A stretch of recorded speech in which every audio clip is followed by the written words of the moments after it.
Most rooming house conversions are just crap.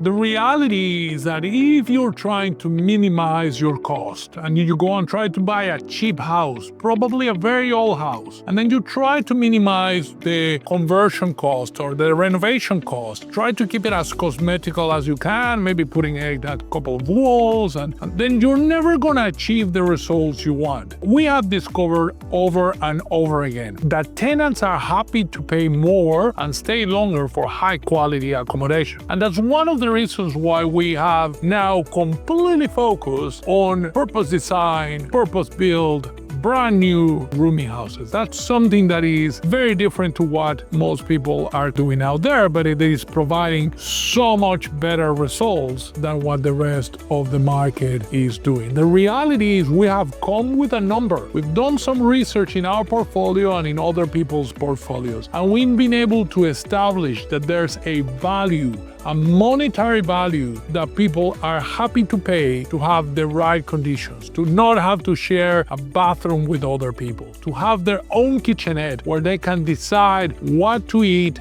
and when to eat without having to mingle. A lot of the time we hear these glamour stories that talk about people getting together and having movie night and actually doing a roster for whose time or whose turn is it to cook, and these multicultural houses. Well, I can tell you right now, they're all crap. It's bullshit. No one living in a rooming house is interested in that type of living. As much as we would like for that to happen, that is not the reality of the world. The reality of the world is that people want to live independently. They live in these properties because they want high quality, affordable accommodation. And they want to do that in a world where they have the feeling of having neighbors, not having housemates. Because guess what? If they want to go and live with their four mates and having to deal with who left the toilet dirty this time or who left their dirty undies in the laundry today, they will do that together. They will come together and rent a house. They won't pay extra. They won't pay the premium to live in a rooming house, whether it's a conversion or a brand new property. However, there's plenty of people who are happy to pay to get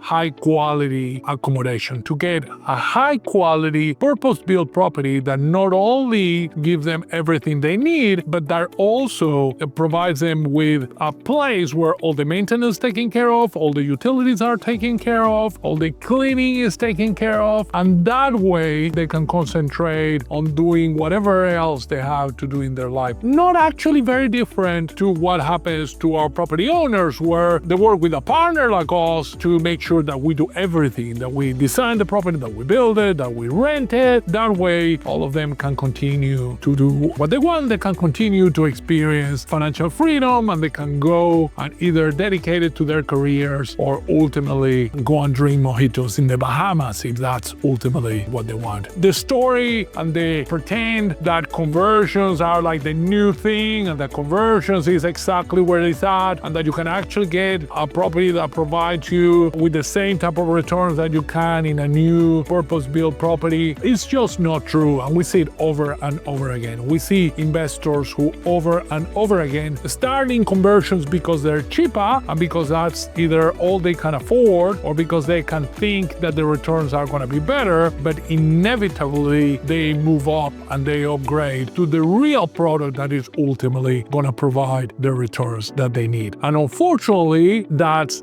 purpose design, purpose-built rooming houses. And I say unfortunately because it's obviously a more complex process and it's obviously a more expensive process, but it's the real process that ultimately going to provide the returns that you need.